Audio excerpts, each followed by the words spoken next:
Video 2 of 3.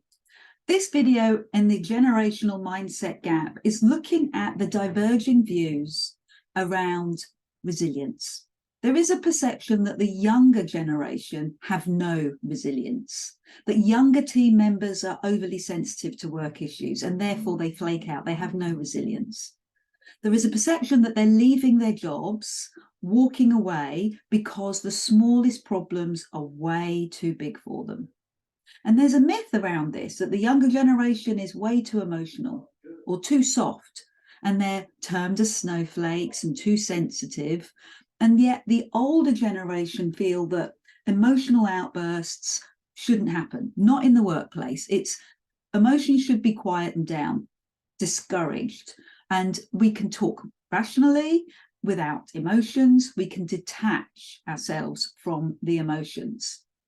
We'll see that the most effective leadership style is dealing with the facts and then leaving the emotions outside of the room.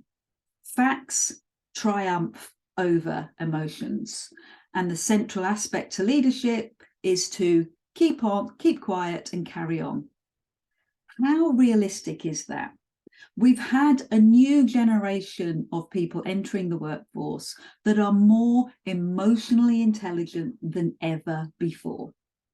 This younger workforce have been brought up by the Generation X, the middle generation, the latchdoor kids. They are the first generation to have gone through the traditional breakdown of the family unit and the onset of divorce. Therefore, they're adaptable. Resilience has been a skill that has enabled them to thrive. And they have taught this to the millennials and the generations that carry on.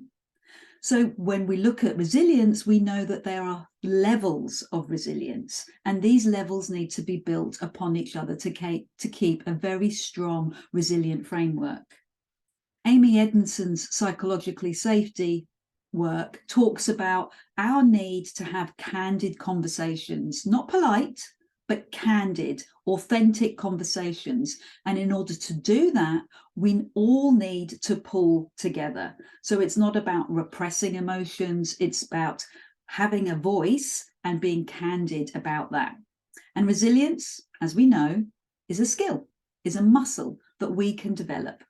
So would you be open to a conversation about some of this research? Would you be interested in exploring this further? I'd love to have a virtual coffee to explain and explore this a little bit further. Feel free to reach out.